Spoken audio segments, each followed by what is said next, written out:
کہیں deep state استعمال کیا جاتا ہے، کہیں پر مقتدرہ حلقوں کی بات کی جاتی ہے یا طاقت کے مراکز کہا جاتا ہے۔ کیا آپ اس میں تھوڑا سا وہ مارجن آف ایرر دینا چاہ رہے ہیں؟ یا حسین نقوی صاحب کہتے ہیں کہ جس کو ہم اشرافیہ کہتے ہیں وہ دراصل بدماشی آئے کہ کیا پاکستان میں تبدیلیاں امریکہ اور اسٹیبلشمنٹ کی مرضی سے آتی رہی ہیں؟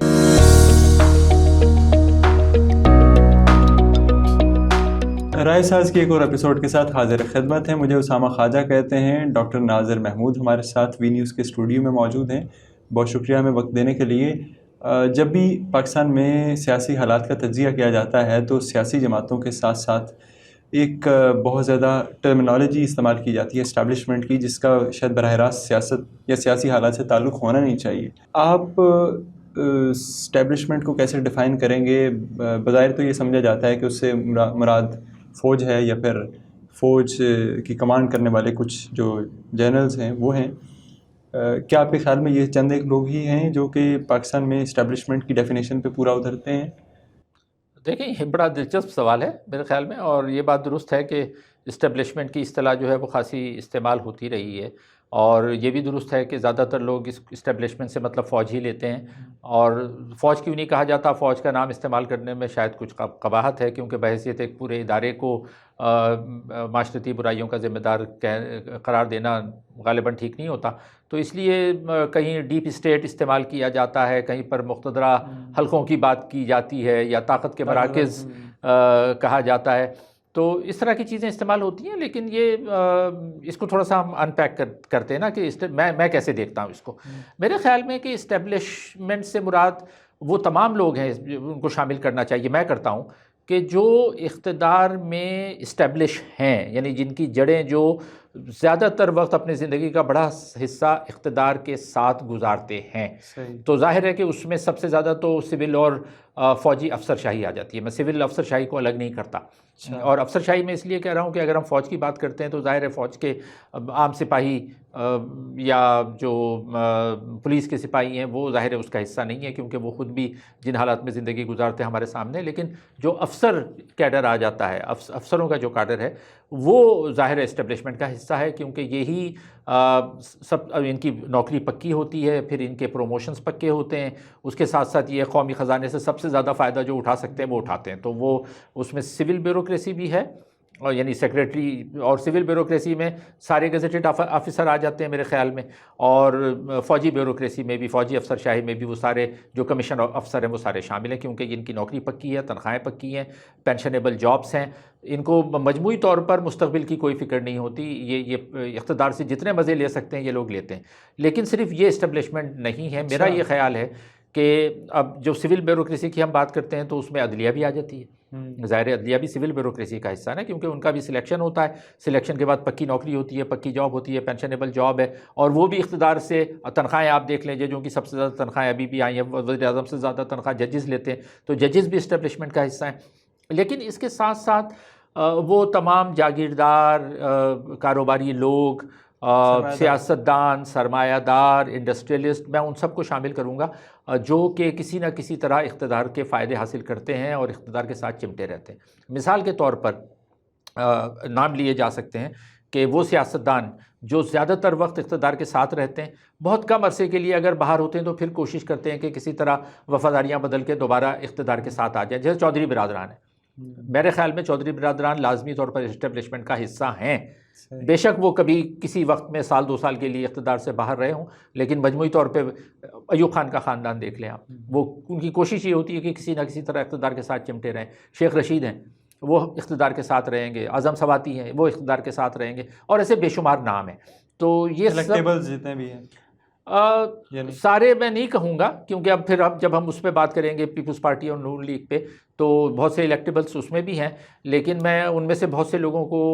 اسٹیبلشمنٹ کا حصہ نہیں سمجھتا، اس لیے کہ پیپلز پارٹی اور نون لیگ جو ہے انہوں نے بہت طویل عرصے اقتدار سے باہر بھی گزارے ہیں، انہوں نے مارے بھی کھائی ہیں، جیلوں میں رہے ہیں، قربانیاں دی ہیں، اور جمہوریت سے ان کی اٹیچمنٹ جو ہے وہ شروع میں بے شک نہ ہو، لیکن گریجولی 20-25 سال میں انہوں نے سیکھا ہے، اور آج کے دور میں یہ سمجھتا ہوں کہ یہ لوگ، ان کا جو کردار ہے ان دونوں جماعتوں کا، خاص طور پہ جو سب جماعتیں ہیں پیپلز پارٹی اور نون لیگ، گو کہ ان کو اسٹیبلشڈ لوگوں سے، اسٹیبلشمنٹ سے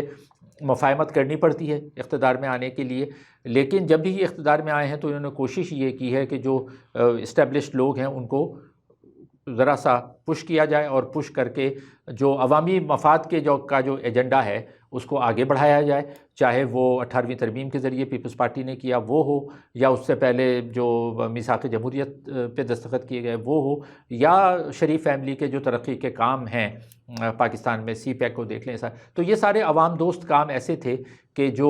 جن سے میں کم از کم یہ نتیجہ اخذ کرتا ہوں کہ یہ اسٹیبلشمنٹ سے مفاہمت تو کر لیتے ہیں لیکن یہ مستقل اسٹیبلشمنٹ کا حصہ نہیں ہے۔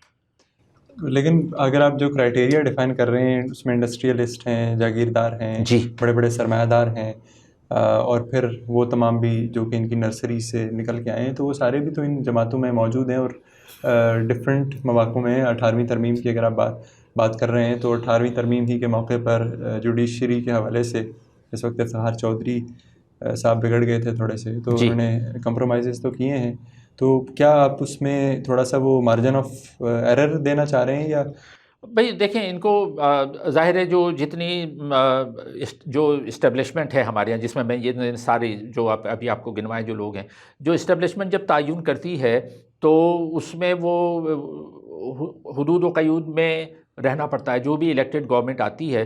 وہ بہت مشکل سے کوئی عوام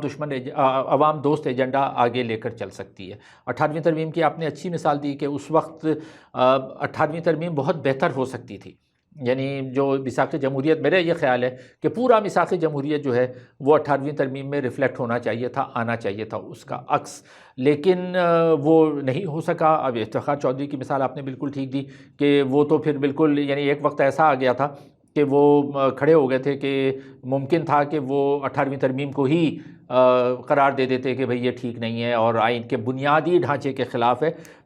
لیکن انہوں نے وہ نہیں کیا، اور انہوں نے 19ویں ترمیم مسلط کی پارلیمان پر، اور پیپلز پارٹی کو اس وقت یہ 2010 میں 18ویں ترمیم آئی ہے، اس کے بعد 19ویں ترمیم لا کر انہیں افتخار چودھری کے سپریم کورٹ کو ایک طرح سے پیسیفائی کرنا پڑا کہ وہ اس قدم پہ نہ جائیں کہ 18ویں ترمیم کو وہ ختم کر دیں۔ تو اس طرح کے ان کو جو سمجھوتے ہیں وہ نون لیگ اور پیپلز پارٹی کو اسٹیبلشمنٹ کے ساتھ کرتے رہیں، اور جوڈیشری کو میں اسٹیبلشمنٹ کا حصہ سمجھتا ہوں، اور اب اس کے بعد جو کچھ بھی ہوتا رہا ہے، آپ دیکھیں کہ جتنے ججز، چیف جسٹسز ایک کے بعد ایک آتے رہے وہ اسٹیبلشمنٹ کا ہی ایجنڈا آ کے چلاتے رہے۔ جتنے آرمی چیف آئے یا ISI کے چیفز آئے جن کے نام ہم سب جانتے ہیں، ان سب نے خاص ایجنڈا چلایا ہے، اور وہ کوئی عوام دوست ایجنڈا نہیں تھا۔ لیکن پیپلز پارٹی اور نون لیگ میں سمجھتا ہوں کہ وہ جماعتیں تھیں کہ جنہوں نے نسبتاً، یہ کوئی آئیڈیل دودھ کی دھلی ہوئی جماعتیں نہیں ہیں، بڑی غلطیاں انہوں نے کی ہیں، لیکن نسبتاً جو ہمارے ہاں اویلیبل چیزیں ہیں ان میں میں یہ سمجھتا ہوں کہ انہوں نے جہاں بھی ممکن ہوا ہے ایک عوام دوست ایجنڈے کو آگے بڑھایا۔ پاکستان میں جو طبقاتی جدوجہد کرنے والے افراد ہیں، گروپس ہیں، وہ یہ کہتے ہیں کہ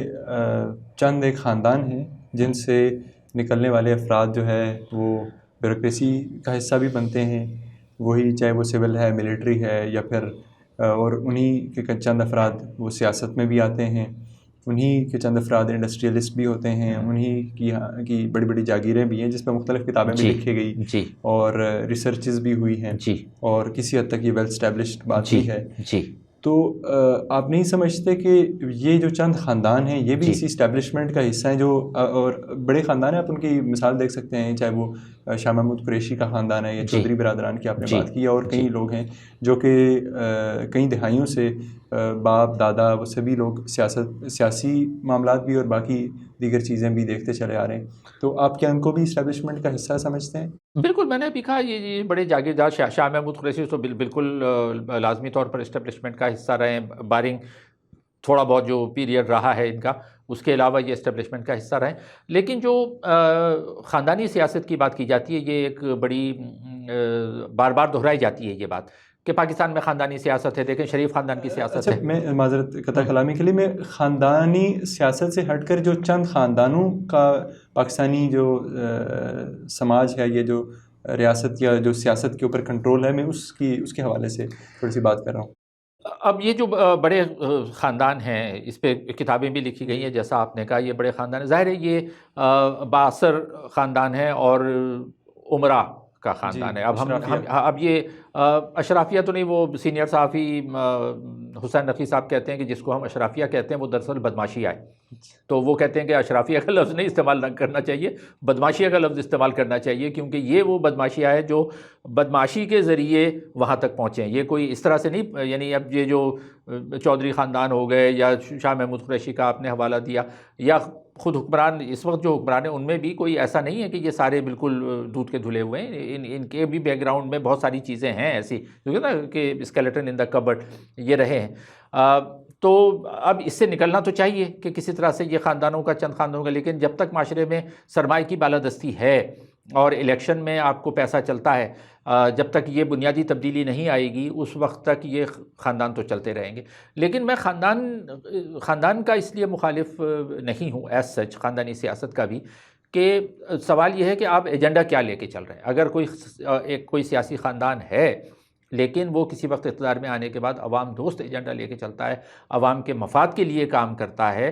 تو مجھے اس پہ اعتراض نہیں ہے. خاندان کی اگر بات کریں تو یہ نشانہ تو بناتے ہیں خاندان کو، لیکن کیا اسٹیبلشمنٹ خود ایک خاندان نہیں ہے؟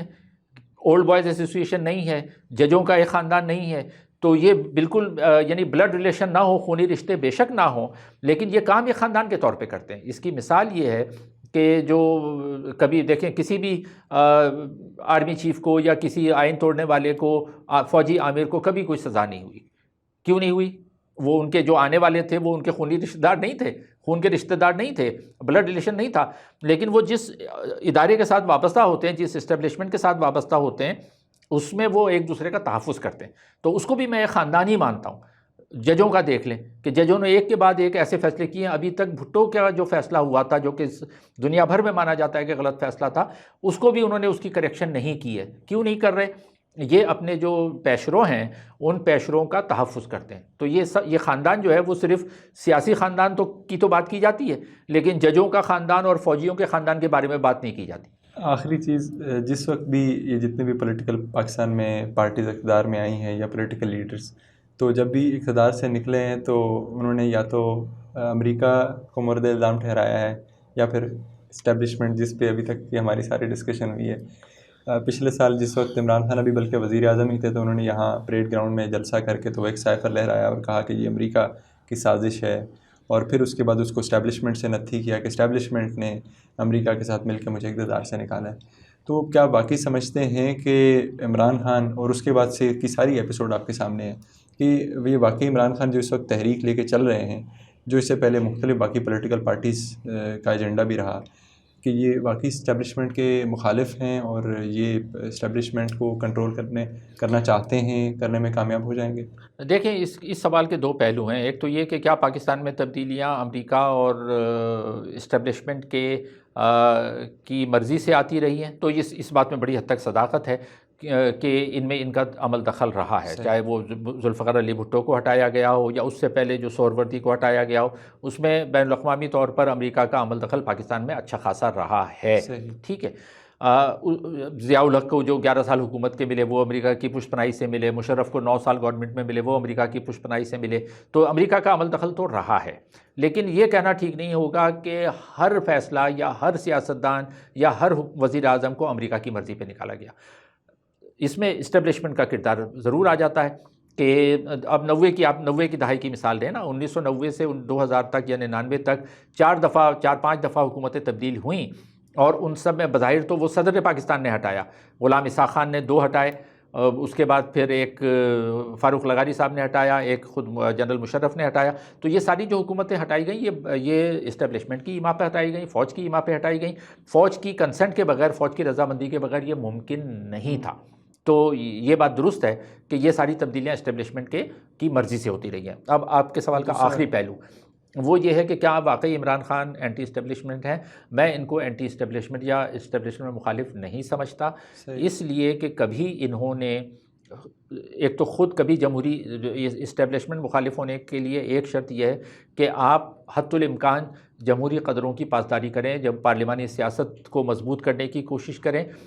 پارلیمانی سیاست پاکستان میں ہم یہ دیکھتے ہیں، ان کے ماضی میں انہوں نے پی پی نے اور نون لیگ نے بے شک غلطیاں کی ہوں، لیکن حالیہ دور میں ہم نے دیکھا ہے کہ پارلیمانی سیاست کو مضبوط کرنے میں پیپلز پارٹی اور نون لیگ کا بہت بڑا ہاتھ رہا ہے، جبکہ اس کو سبوٹیج کرنے کی کوشش عمران خان نے کی ہے،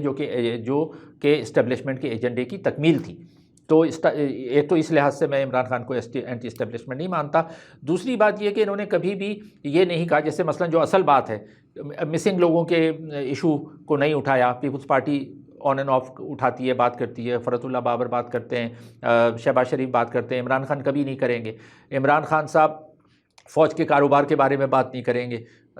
پیپلز پارٹی کرتی ہے، نون لیگ کرتی ہے کہ فوج کو کاروباری سرگرمیوں میں شامل نہیں ہونا چاہیے، عمران خان کبھی ایسی بات نہیں کریں گے۔ تو عمران خان کا یہ اینٹی اسٹیبلشمنٹ ہونے کا ایک ڈرامہ ہے، ایک ڈھونگ ہے، یہ اندر سے اینٹی اسٹیبلشمنٹ نہیں ہے، یہ صرف یہ چاہتے ہیں کہ مجھے کسی نہ کسی طرح سے بائی ہک اور بائی کروک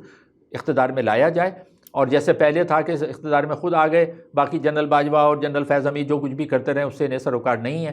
تو یہ سمجھنا کہ عمران خان اینٹی اسٹیبلشمنٹ ہے، میرے خیال میں یہ بات بالکل غلط ہے۔ ویسے لگتا یوں ہے کہ شاید نون لیگ اور پیپلز پارٹی کو تھوڑا سا ڈیل کرنا، ڈیل سے مراد یہ ہے کہ معاملات ڈیل کرنا آ گیا ہے کہ کس وقت اسٹیبلشمنٹ کے ساتھ جو ہے کیسا رویہ رکھنا۔ بہرحال سوالات کی ابھی گنجائش موجود ہے، لیکن وقت ختم ہو چکا ہے۔ انشاءاللہ اگلے ہفتے مزید سوالات کے ساتھ موجود ہوں گے، تب تک کے لیے خدا حافظ۔